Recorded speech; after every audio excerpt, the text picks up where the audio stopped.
Hi folks, Atlas Aram here with a special video walkthrough of the upcoming Shin Megami Tensei Persona, set to release for the PSP on September 22nd, 2009.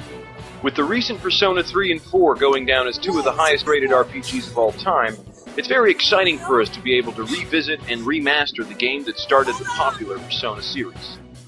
Completely remade for PSP, this is the definitive version of the game. We've gone back and relocalized every single line of text, and what's more, we've put back some of the content that didn't make it in the first time around. Snow Queen Quest! The visuals are redone to take advantage of the PSP's widescreen aspect ratio. There are new CG cutscenes which are fully voiced, something missing from the Japanese PSP release. The overworld map is all new, the interface has been optimized and enhanced, giving you more info and presenting things more efficiently, and the music is completely redone. On that subject, each and every launch copy of the game comes in a lovely, slightly oversized outer box, which will include the game and 2 music CDs. We're basically throwing the full soundtrack into the package at no additional cost. Why? Well, because we love you.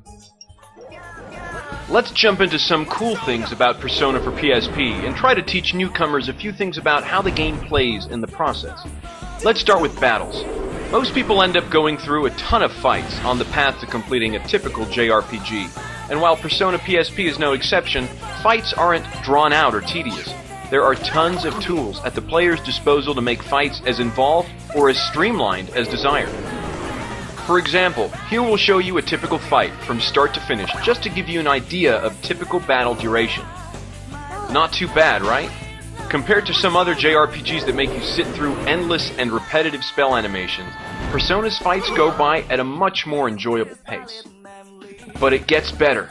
Check out what happens when we turn on skip mode, done quite easily by pressing the start button in battle. Note the icon now present in the lower left of the screen. Let's take convenience a step further. We'll pick from the game's auto menu, which lets you do things like replay all the moves you did in the last turn, or give your party a set of preset actions, or even customize what each character will do in auto mode, a simple gambit system if you will, and then things play out. Fast, convenient, and fun, and something totally new for the PSP version of the game. Why, what a wonderful transition into another part of what makes the game so interesting, the negotiation system. Absent from Persona 3 and 4, the negotiation system lets you contact demons you would otherwise have to fight, and gives you the chance to win their demon card, which you can later fuse together in the Velvet Room to discover new personas to aid in your quest, or you can ask for some cash or items.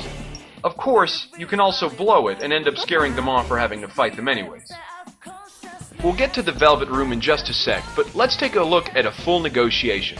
Now, each of the demons, and often you'll be faced with more than just one type, have different personality traits.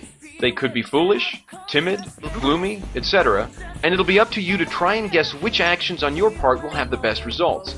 In the upper left of the screen, you'll be able to see how things are going. To put it simply, as you make negotiation decisions, you'll be able to watch how they affect the demon's happiness, eagerness, anger, or fear. You'll want to get either the happy or eager bars to increase all the way into the center of the circle. Max eager, even if combined with any other result, and you'll be able to get their demon card, or ask them for an item, or tell them to take a hike.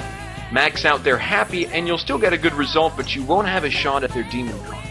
It's best to avoid pissing or scaring them off. The results will never be to your liking. So, we have this guy's demon card. Let's jump to the Velvet Room, where our good friend Igor, a perennial Persona cast member, will help us fuse a couple cards together to discover a new persona.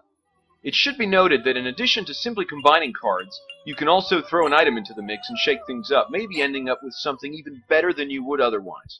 This is really one of the most enjoyable aspects of the game, taking the fruit of your labors in battle and making something new and more powerful with it. So, we give Igor the cards, let him do his magic, and lo and behold, a new persona to put into our party. Do take note of your persona's affinities. You can't just mix any bunch of personas together. Some are like oil and water.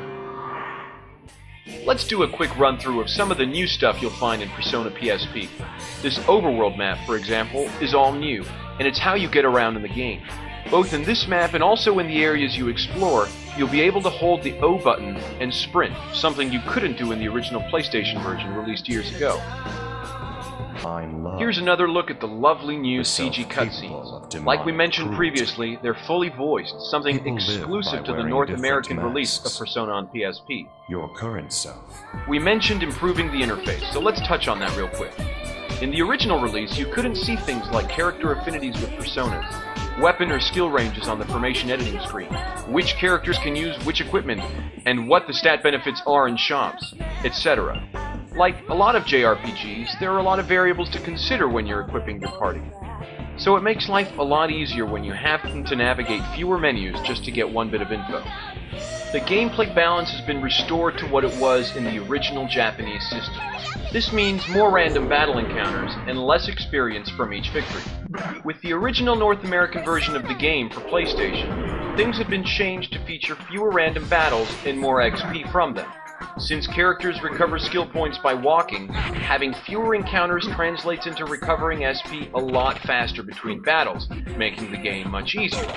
And we know how much you guys like a challenge, so expect this game to offer a much more, how shall we say, satisfying balance of gameplay. Or, another way to say that is that it's harder.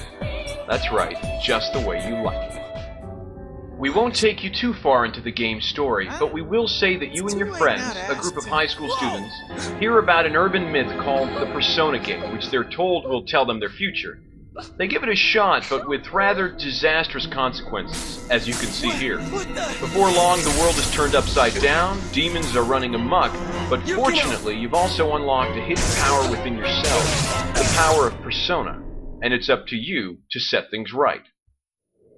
Thanks for watching this video walkthrough of what's new, what's improved, and what's awesome about the upcoming SMT Persona for PSP. It's a big thrill for us to be able to deliver a definitive version of the first chapter in this critically acclaimed series to our fans, while also hopefully giving newcomers a chance to see how everything got started.